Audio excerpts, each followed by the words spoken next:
आप कौन सा यूजीसी का कानून अगर बचा भी लेंगे या उसको ले भी आएंगे, पहले तो वो मुझे मजबूत कानून ही नहीं लग रहा है। कोई भी समाज का, बहुजन समाज का कार्य किया है ना, मैं किसी से सामाजिक कार्यों के लिए फीस लेता हूँ। ये मेरा, सब लोग चिल्लाते रहेंगे दर्द के मारे, मिलेगा किसी को कुछ नहीं। जिसकी जितनी संख्या भारी उतनी उसकी हिस्सेदारी। के मोदी जी सिर्फ लड़ाई कराना चाहते थे, सिर्फ और सिर्फ लड़ाई कराना चाहते थे। वो उन्होंने करा दी कि गिल्टी हैं सारी स्टेट गवर्नमेंट्स इसका उल्लंघन करने की। ये फिर कानून हटा दो, बना क्यों रहे हो, फर्जी केस होते हैं तो उस पर कोई बात ही नहीं करेगा। अडानी, अंबानी, यूसुफ लुलू जैसे लोग जो हैं मोदी जी के प्रिय, ये सब पूरा देश लूट के खा गए, हड़प लिया है और डकार भी नहीं मार रहा है, इस पे कोई बात नहीं करेगा। अगर यूजीसी कानून पर पूरे देश में बवाल मचा हुआ है। 19 मार्च 2026 को सुप्रीम कोर्ट में सुनवाई होगी। सुप्रीम कोर्ट ने फिलहाल यूजीसी के नए गाइडलाइंस पर स्टे लगा दिया है। बहुजन समाज के लोग आक्रोशित हैं। मैं यूजीसी के मुद्दे पर ही बातचीत करूंगा। मेरे साथ सुप्रीम कोर्ट के धुरंधर और मशहूर वकील महमूद प्राचा जी हैं। सर, सबसे पहले आप कैसे देखते हैं, आपका क्या रिएक्शन है? देखिए, मैंने अपना इस पे रिएक्शन ऑलरेडी दे भी चुका हूँ और अभी भी दे रहा हूँ कि दो चीज़ें होती हैं। बुनियादी बात यह है कि क्या बाबा साहब डॉक्टर भीमराव अंबेडकर जितनी क्लैरिटी से चीज़ों को कहते थे, जितनी स्पष्टता से चीज़ों को समझते थे और उसका इलाज निकालते थे, वैसे ही उनके अनुयायियों को रहना पड़ेगा। किसी भी कानून से कुछ मिलता ही नहीं है, क्योंकि कानून पे अमल ही नहीं होता। ये एक एक्ट है ना, ये तो इतना मजबूत एक्ट, फिर भी काफ़ी हद तक मजबूत एक्ट बना हुआ है ना, SC/ST एक्ट जो है, प्रिवेंशन ऑफ एट्रोसिटीज़ एक्ट। इस कानून के बारे में हमारे उच्चतम न्यायालय में, जिसके बारे में 2018 से तो हम सब लोग सब चकाचौंध रह गए जब 4 सुप्रीम कोर्ट के जजेस ने प्रेस में आके ये बताया, सिटिंग जजेस ने, कि हमारे ऊपर दबाव है। उसी दिन से तो हम भी सड़कों पे उतरना शुरू हुए कि भाई अब तो सुप्रीम कोर्ट के जज कह रहे हैं हमें बचाओ, जनता से कह रहे हैं हमें बचाओ, तो हमें उतरना पड़ेगा सड़कों पे। तो जब उसी सुप्रीम कोर्ट ने ये कहा है कि state governments, all state governments are guilty of violating this, मतलब सारी जो सरकारें हैं, स्टेट गवर्नमेंट्स हैं, वो इस कानून का उल्लंघन करने की दोषी हैं। ऐसी सख्त टिप्पणी मैंने सुप्रीम कोर्ट में बहुत कम सुनी है। एक सुप्रीम कोर्ट की जजमेंट है, national campaign for Dalit human rights, उसमें ये कही गई बात। तो अब ये नया वाला जो रेगुलेशन ही आ रहा था, ये तो कानून भी नहीं था ना, रेगुलेशन था, कानून के तहत बना हुआ रेगुलेशन था, तो जिसको सबऑर्डिनेट लेजिस्लेशन कहते हैं। पहले तो किसी ने पढ़ा नहीं है ध्यान से, उसमें कितने अधिकार मिल रहे हैं या नहीं मिल रहे हैं, क्या फ़ायदा हो रहा है या नहीं हो रहा है, यही नहीं देखा किसी ने। फिर उस पर अमल होगा नहीं होगा, जो सबसे महत्वपूर्ण बात होती है, वो तो किसी ने सोचा ही नहीं। अब RSS और BJP जो है, मोदी जी और अमित शाह जी जो हैं, सीधे सीधे उनका लक्ष्य एक ही है, समाज में बिखराव बनाओ, आपस में लोगों को लड़ाओ। दो किसी को कुछ नहीं, मिलना किसी को कुछ नहीं चाहिए, चाहे वो किसी भी समाज के किसी भी हिस्से से आता हो, मिलना किसी को कुछ नहीं है, लड़वाना सबको आपस में है। और मैं बार बार ये बात बोल रहा हूँ कि नंबर सबका आएगा। जो लोग शेड्यूल कास्ट, शेड्यूल ट्राइब और दूसरे जो अल्पसंख्यक हैं उन पर अत्याचार होते देख के ये सोचते थे ना कुछ छोटे छोटे मुट्ठी भर लोग के हमारा नंबर नहीं आएगा, उनका नंबर भी आ गया। तो अब वो भी चिल्ला रहे हैं दर्द के मारे, पर सब लोग चिल्लाते रहेंगे दर्द के मारे, मिलेगा किसी को कुछ नहीं। मिलेगा जब हम सब लोग ईमानदारी से बाबा साहब डॉक्टर भीमराव अंबेडकर के संविधान को पढ़ेंगे और उस पर अमल करने के लिए कदम बढ़ाएंगे निरंतरता के साथ। ये बासी कड़ी में उबाल कुछ दिन के लिए आ जाता है और उसके बाद सब भूल जाते हैं, वो फिर उससे कुछ नहीं होना।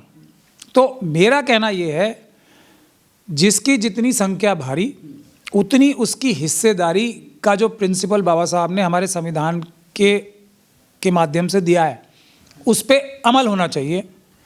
और इतनी शिद्दत से और इतनी निरंतरता से होना चाहिए कि जब तक ये गोल प्राप्त ना कर ले हमारा देश, और जैसे ही ये गोल प्राप्त होगा उसी समय देश हमारा दुनिया की सबसे बड़ी ताकत दोबारा बन जाएगा।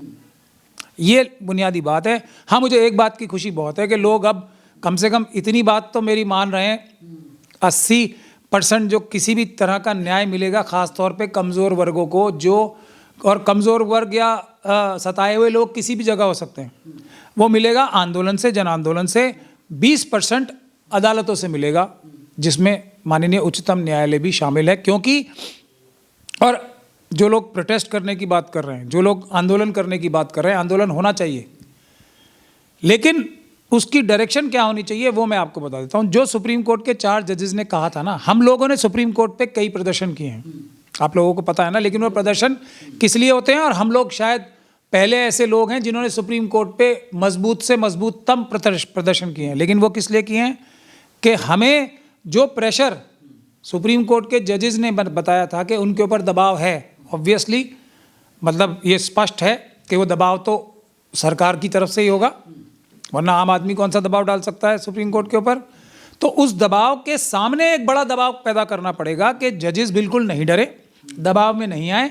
जनता जो है, जो सबसे बड़ी अदालत है, वो अपने जजेस को प्रोटेक्ट करने के लिए सामने खड़ी है। अगर सरकार एक प्रेशर डालती है तो उससे बड़ा प्रेशर जनता डालेगी, ताकि जजेस जो है निष्पक्ष रूप से काम कर सके। ऐसा अगर हम कर पाते हैं तो मैं ये बात बिल्कुल स्पष्टता से कहना चाहता हूँ, आज भी बहुत सारे जजेस, हालांकि उसमें इम्प्रूवमेंट की बहुत ज़रूरत है, बहुत कम बचे हैं, लेकिन आज भी जजेस ऐसे हैं जो कि न्याय की राह पे बिल्कुल सीधा चलना चाहते हैं, अगर उनके ऊपर दबाव ना हो।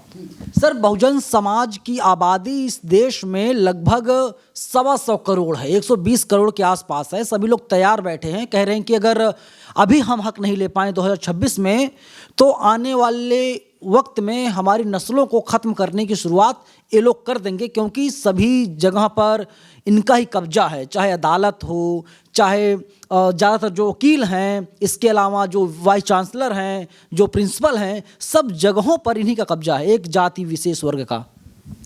देखिए, आंदोलन होना चाहिए, आंदोलन के बगैर कुछ नहीं होगा। 80-20 का ही फार्मूला है। 20% हम लोग वकील हैं, जितने भी मुट्ठी भर वकील हैं वो काफ़ी हैं 20% अपनी जिम्मेदारी निभाने के लिए। और हम जैसे अम्बेडकरवादी वकील तो सड़क पे आने के लिए भी आपको पता ही है तैयार हैं, जो जनता के साथ हर सही विषय पे, किसी का भी विषय हो, इसमें बिल्कुल हमें संकोच नहीं है, क्योंकि हम अम्बेडकरवादी हैं। किसी के भी साथ कोई प्रताड़ना होगी तो हम उसके साथ खड़े हैं। अब लेकिन बात यह है कि निरंतरता होनी चाहिए, उबाल नहीं आना चाहिए और उबाल बैठना नहीं चाहिए, बड़े बड़े नारे और भाषण नहीं देने चाहिए।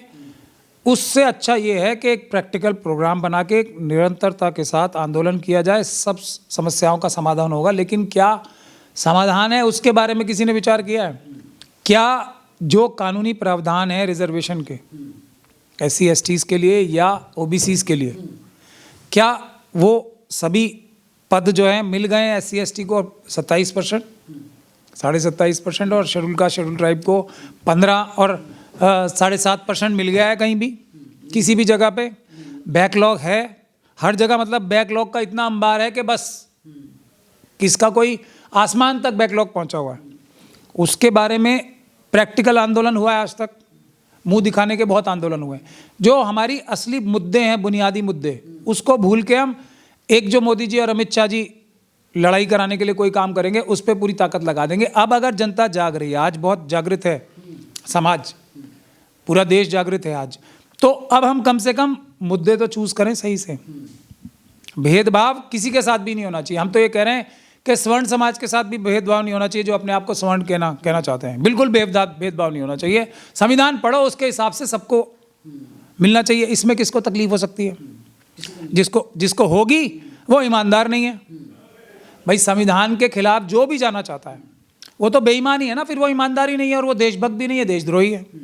तो संविधान पढ़ें हम सब बैठ के, लेकिन उस पर अमल करने के लिए एक निरंतरता के साथ आंदोलन हो। वरना अभी तो TRP बढ़ी हुई है इस इशू की, मोदी जी ने बढ़ा दी है, अमित शाह जी ने।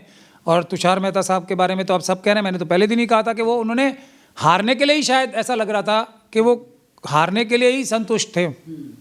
कोई अगर वो मजबूती के साथ बात रखते तो सॉलिसिटर जनरल साहब, जो देश के 2 नंबर के सबसे बड़े अधिकारी हैं, लॉ ऑफिसर हैं गवर्नमेंट ऑफ इंडिया के, उनकी बात सुनी जाती। लेकिन उन्होंने कोई मतलब बहस ही नहीं की, ऐसा तो साफ नज़र आ रहा है। तो ये समझना चाहिए कि मोदी जी सिर्फ लड़ाई कराना चाहते थे, सिर्फ लड़ाई कराना चाहते थे, वो उन्होंने करा दी। अब बंगाल का इलेक्शन आ रहा है, उसमें वो जीतेंगे तो ईवीएम से, मगर कहेंगे ये कि हमने, क्योंकि ओबीसी को हमने एक मदद करने की चेष्टा की थी, शगुफा छोड़ दिया। शगुफा, मतलब उसकी वजह से हम बंगाल में जीत गए। जीतेंगे सिर्फ और सिर्फ ईवीएम से। तो कोई भी आंदोलन हो तो मेरा निवेदन ये है, मेरी बात लोग सुनते देर में है लेकिन अल्टीमेटली मानते भी हैं और सुनते भी हैं। तो मेरा कहना ये है कि जो भी आंदोलन हो उसमें सबसे पहला मुद्दा क्या होना चाहिए, ईवीएम हटाओ, देश बचाओ, पेपर बैलेट वापस लाओ। उसके बाद सारे मुद्दे रखो, रिजर्वेशन का मुद्दा रखो, बैकलॉग का मुद्दा रखो, नॉट फाउंड सूटेबल, ये तो इसमें कहीं नहीं लिखा हुआ था, मैंने देखा नहीं कहीं कि अगर नॉट फाउंड सूटेबल नाम का अत्याचार होता है किसी के ऊपर, वो तो इसमें कहीं मैंने देखा नहीं रेगुलेशन में। और वही सबसे बड़ा मुद्दा है, नॉट फाउंड सूटेबल से बड़ी गाली कुछ और है। आप मुझे एक बात बता दो बस, वो तो प्रैक्टिकल गाली है ना, मुंह जबानी वाली गाली नहीं है, वो तो एक्चुअल गाली है। नॉट फाउंड सूटेबल के खिलाफ कोई आंदोलन हुआ ही नहीं आज तक जिस पे आंदोलन होना चाहिए। बहुजन समाज ये खुल के बोल रहा है कि हम लोग अब हिसाब किताब सरकार से करना चाहते हैं, यूजीसी सेंटर में है लेकिन हमारे पास वकील नहीं, हमारे पास पैसा नहीं है, हम सड़क पर तो आना चाहते हैं, मजबूती से सरकार के खिलाफ, सरकार को उखाड़कर फेंकना चाहते हैं, लेकिन कोई हमारा साथ नहीं दे रहा है, ना हमारे पास वकील है, ना हमारे पास कोई बड़ा नेता है। देखिए, नेताओं की बात तो हमारी जनता जाने, हमारा बहुजन समाज जाने, वकील जितने हैं वो काफ़ी हैं, जितने वकील सामने हैं उन सब के लिए काफ़ी हैं जितने भी वकील हैं, ये मैं वादा कर रहा हूँ आपसे।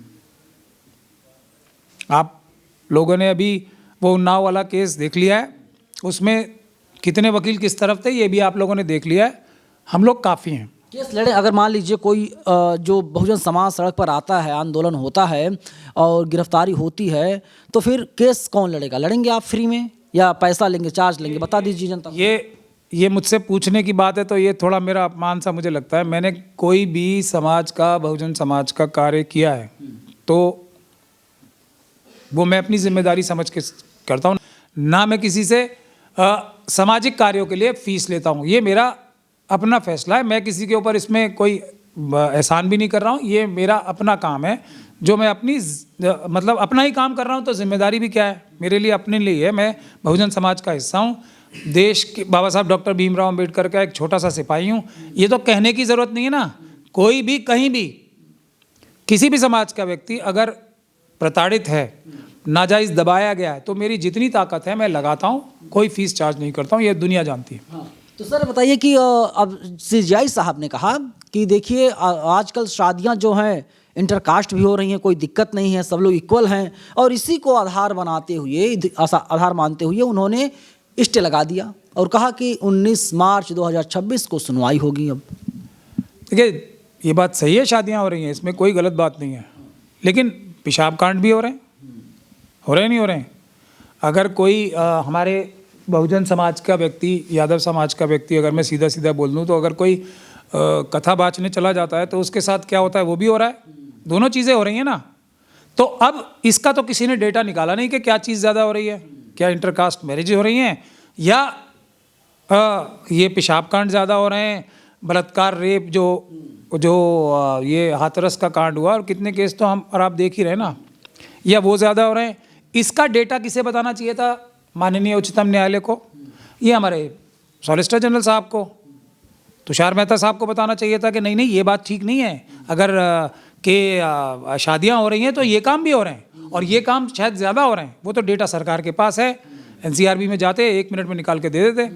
लेकिन ये काम तो मोदी जी ने तो लड़ाई करानी थी, लड़ाई करा दी ना। अब उन्हें क्या लेना देना, उनका पर्पस सॉल्व हो गया, मिशन अकम्प्लिश्ड। अब बैठ के वो तो तमाशा देख रहे हैं कि ईवीएम से बंगाल का चुनाव जीतेंगे और बोलेंगे कि यूजीसी की वजह से हमने चुनाव जीत लिया। पर तो ये है बुनियादी बात। तो मैं आपसे पूछ रहा हूँ, दोनों चीज़ें हो रही हैं ना, तो ये भी जनता को देखना चाहिए। सरेंडर क्यों कर दिया तुषार मेहता जी ने? नहीं, अब मोदी जी ने क्यों सरेंडर कर दिया था ऐसा बोला जा रहा है ना, सब लोग बोल ही रहे हैं, तो मोदी जी के बारे में क्यों बोल रहे हैं सरेंडर क्यों किया था? किसी बड़े व्यक्ति का फ़ोन आ गया, कर दिया सरेंडर। तो अब यही होता है सरेंडर की वजह, तो यही होती है ना, प्रेशर होता है सरेंडर की वजह, और तो कुछ तो होता नहीं। निशिकांत दुबे खुलेआम कहते हैं, ट्वीट करते हैं कि वही हुआ जो मैंने कहा था। इसके अलावा जो है एक और हैं इनके नेता भाजपा के, वे कहते हैं कि नरेंद्र मोदी और अमित शाह जी को थैंक यू बोलिए, सुप्रीम कोर्ट ने अच्छा फैसला सुना दिया। नहीं, अब देखिए वो भारतीय जनता पार्टी के नेता हैं, मोदी जी और अमित शाह जी से उनका संवाद रहता है, तो हो सकता है कुछ ऐसी बात मोदी जी ने बताई हो, सही या गलत इसकी तो जो इन्वेस्टिगेशन माननीय उच्चतम न्यायालय को करनी चाहिए। क्या मोदी जी अपने कार्यकर्ताओं को, जो कि डिसिप्लिन सोल्जर्स हैं, और वो कुछ बोलेंगे नहीं जब तक मोदी जी और अमित शाह जी से परमिशन नहीं ले लेंगे, ये बात तय है। कोई भी आरएसएस और बीजेपी का कार्यकर्ता एक बहुत ही अनुशासित कार्यकर्ता होता है, वो वही बोलते हैं जो उनकी हाईकमांड उनसे बुलवाती है, और कुछ नहीं, एक शब्द नहीं बोलते इधर से उधर। ये बात उनकी तारीफ के लायक है। तो हो सकता है मोदी जी और अमित शाह जी ने ऐसा बोलने के लिए उनको बोला हो, उन्होंने बोला है और कुछ बातें ऐसी बताई हों।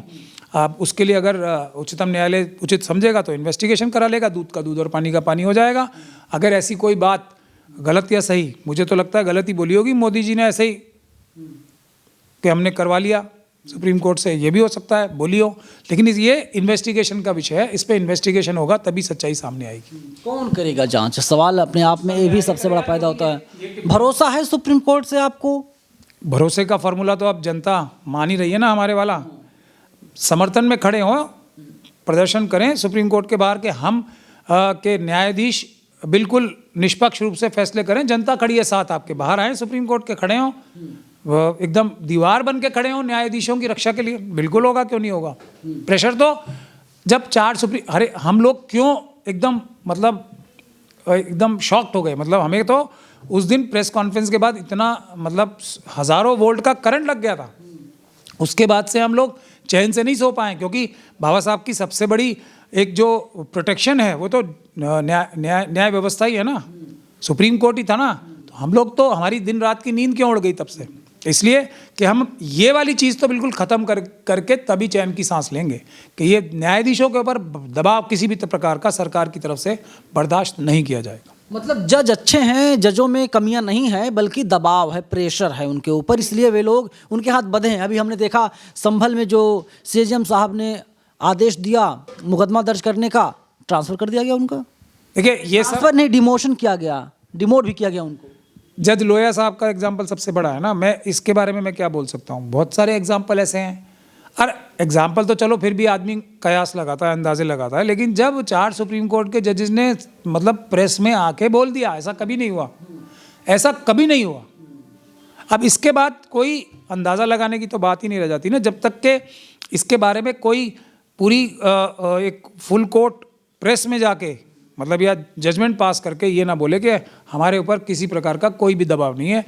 ये तो अब एक ऐसा विषय हो गया ना जो ख़त्म नहीं हो सकता जब तक कि इसका लॉजिकल कंक्लूजन ना आए सामने। वो तो 4 सुप्रीम कोर्ट के जजेस जो हैं वो एक, जिसे कहते हैं ना, एक बात कह गए वो ख़त्म नहीं होगी, अब कभी ख़त्म नहीं होगी जब तक उसका निस्तारण नहीं होता।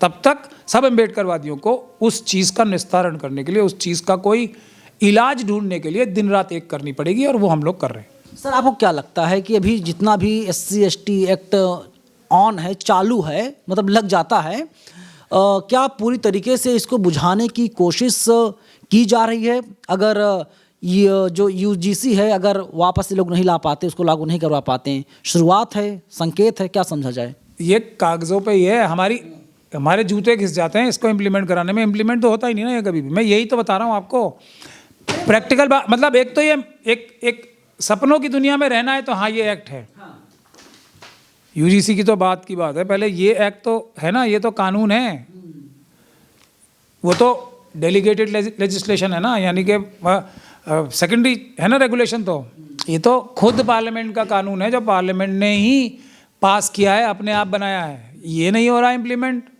कितना % इम्प्लीमेंट हो रहा है वो तो मैंने अभी आपको सुप्रीम कोर्ट की जजमेंट ही बता दी कि गिल्टी हैं सारी स्टेट गवर्नमेंट्स इसका उल्लंघन करने की। अब जब स्टेट गवर्नमेंट्स ही उल्लंघन करने की गिल्टी हैं, सुप्रीम कोर्ट कह रहे हैं ये, तो आप कौन सा UGC का कानून अगर बचा भी लेंगे या उसको ले भी आएंगे, पहले तो वो मुझे मजबूत कानून ही नहीं लग रहा है। जिसके लिए हम लड़ रहे हैं ना वही मजबूत नहीं है। आप बताओ क्या होगा? असली बात तो ये है। और जो थोड़ा बहुत मजबूत है उस पर भी अमल नहीं हो रहा है। हम लोगों के जूते घिस जाते हैं इस पे अमल कराने, यहाँ से लेकर डिस्ट्रिक्ट कोर्ट से लेकर सुप्रीम कोर्ट तक जाना पड़ता है। फर्जी केसेस बहुत ज़्यादा होते हैं। नहीं तो ये फिर कानून हटा दो, बना क्यों रहे हो? फर्जी केस होते हैं तो सुप्रीम कोर्ट की तो जजमेंट्स हैं, सारी रिसर्च वर्क इस पे है कि schedule caste schedule tribe community के साथ अत्याचार ही अत्याचार हो रहा है, ये वो झूठी है। देश में 3 कानून ऐसे हैं जिनका सबसे ज़्यादा गलत इस्तेमाल किया जाता है। नंबर 1 पर है SC/ST एक्ट है, नंबर 2 पर है दहेज प्रथा, नंबर 3 पर है रेप वाला केस। अब मैं वही तो कह रहा हूँ ना आपसे, ये बोलने वाले कौन विद्वान लोग हैं? वही विद्वान लोग हैं ना जिनको मैं एप्स्टीन गैंग कहता हूँ, जिन्होंने ये उन्नाव की जो लेटेस्ट केस चल रहा है अभी, उसके पक्ष में किसके खड़े हुए? दुरुपयोगी तो हो रहा है। उस उन्नाव की बच्ची के पिताजी को मारा गया पुलिस द्वारा झूठा केस लगा के, रेप गैंग रेप तो है ही, उसके चाचा को जेल में रखा गया, उसके गवाहों को और वकील के ऊपर ट्रक चढ़वाया गया, उसके ऊपर भी ट्रक चढ़वाया गया। दुरुपयोगी तो कर रही है ये बच्ची, ये जिंदा रह के ही दुरुपयोग कर रही है। महिलाएं दुरुपयोगी तो करती हैं। और जो डेटा कहते हैं ये विद्वान लोग तो माइक सामने आया और कुछ भी बोल दिया, और जो डेटा कहता है वो उसका उल्टा है। अच्छा, एक बात और पूछता हूँ कि ये एक कानून बता दें जिसका दुरुपयोग नहीं होता है, लेकिन CBI दुरुपयोग होता ही नहीं है उसका। ऐसा आप बता रहे हो या ये बता रहे हो? सरकार कहती है सर, अगर दुरुपयोग हो रहा होता तो शायद अब तक इसको भंग कर देते, खत्म कर देते। तो आपसे पूछ रहा हूँ, ये विद्वान लोगों को अगर आपके को कभी प्राप्त हो जाएं तो ऐसा कोई कानून बता दें जिसका दुरुपयोग नहीं होता या नहीं हो सकता। मैं भी थोड़ा बहुत तो वकालत जानता ही हूँ ना। सवर्णों के खिलाफ एक कानून है। ऐसा देश में और दुनिया में एक कानून बता दें जिसका दुरुपयोग नहीं हुआ है और नहीं हो सकता, ऐसा कोई कानून नहीं है। ठीक, ये बात तो गिवन है। अब यही कानूनों के बारे में ये बात क्यों कही जाती है, बाकी सारे कानूनों के बारे में नहीं कही जाती? तो इसके आगे भी मुझे कुछ बोलने की आवश्यकता है। और इसका दुरुपयोग नहीं होता, इसका प्रयोग ही नहीं हो रहा तो दुरुपयोग क्या होगा? इसका उपयोग ही नहीं हो पा रहा तो दुरुपयोग क्या होगा? ये तो सुप्रीम कोर्ट कह रही है ना, इसका उपयोग ही नहीं हो रहा है, तो दुरुपयोग कहाँ से होगा? UGC का भी जो ये बेचारा कमज़ोर सा जो एक्ट आया था, वो भी मुंह दिखाने के लिए, इम्प्लीमेंट तो कभी भी नहीं होता। झगड़ा कराने के लिए बहुत अच्छा था, वो झगड़ा तो करा दिया, पर ना किसी के हाथ कुछ आया, लड़ाई सबके हाथ आ गई। अब अगर भ्रष्टाचार खत्म कर दें तो सब लोग खुशहाल नहीं हो जाएंगे? उसके बारे में ना जो अपने आप को सवर्ण कहते हैं वो कुछ करेंगे, सब तो बढ़िया बढ़िया 85 गाड़ियाँ लेके भाषण दे रहे हैं ना इसके बारे में। असली वजह वो है जो कपड़े उन्होंने पहन रखे हैं ना, RSS और BJP के लोगों ने जो कपड़े उन्होंने पहन रखे हैं, और जो गाड़ियाँ उनके पास है, जो हेलीकॉप्टर हैं, जो उनके हर डिस्ट्रिक्ट में जितने ऑफिसेज बन गए, महल, उतना ही पैसा अगर खर्च हो जाता, भ्रष्टाचार थोड़ा सा भी कम हो जाए तो सभी खुशहाल ना हो जाएं। भ्रष्टाचार के बारे में कोई बात नहीं करेगा। वही असली मुद्दा है। देश हमारा मतलब बैंक करप्सी के कगार पे नहीं है, बैंक करप्ट एक प्रकार से ऑलमोस्ट हो चुका है। ये तो देश की जनता है जो अपना खून पसीना बहा बहा के देश को बचाए जा रही है। 2,50,000 करोड़ का कर्जा मोदी जी परम आदरणीय ने ले लिया है हमारे देश पे, उसके बारे में बात ही नहीं करेगा कोई। PM केयर फंड जो है उसकी कोई ऑडिट नहीं होती, उसके बारे में कोई बात ही नहीं करेगा। मोदी जी अपने पर्सनल लाइफ पे और अमित शाह जी पर्सनल लाइफ पे कितना पैसा खर्च करते हैं उसके बारे में कोई बात ही नहीं करेगा। बुनियादी बात ही यही है कि RSS और BJP के कितने लोग जो हज़ारपति भी नहीं थे अब करोड़ों-करोड़ों पति हो गए, उस पर कोई बात ही नहीं करेगा। अडानी, अंबानी, यूसुफ लुलू जैसे लोग जो हैं मोदी जी के प्रिय, ये सब पूरा देश लूट के खा गए, हड़प लिया है और डकार भी नहीं मार रहा है, इस पर कोई बात नहीं करेगा। अगर इस पर बात हो जाए एक बार तो देश में हमारी इतने संसाधन आ जाएंगे, इतना खुशहाल हो जाएगा कि किसी को किसी चीज़ के लिए किसी के पास जाने की भी आवश्यकता नहीं पड़ेगी। इतनी मेहनत कर रही है देश की जनता, और बाबा साहब का संविधान और देश की जनता देश को बचाए रखी है, और RSS और BJP के लोग देश को लूट रहे हैं। ये बुनियादी बात है। चलिए, महमूद प्राचा जी हैं और साफ तौर पर ये ऐलान कर रहे हैं कि बहुजन समाज के लोगों को डरने की ज़रूरत नहीं है। अगर केस होता है, आंदोलन करते हैं, तो आपका केस जो है फ्री में लड़ने का काम करेंगे, और आपके हक और हुकूक की जो आवाज़ है उसको लगातार बुलंद ही कर रहे हैं और आगे भी बुलंद करते रहेंगे। फिलहाल कमेंट बॉक्स में आप लोग अपनी राय जरूर लिखिएगा। कैमरा पर्सन अमित के साथ मैं नवीन कुमार नंदन, BAM SAFE न्यूज़, दिल्ली।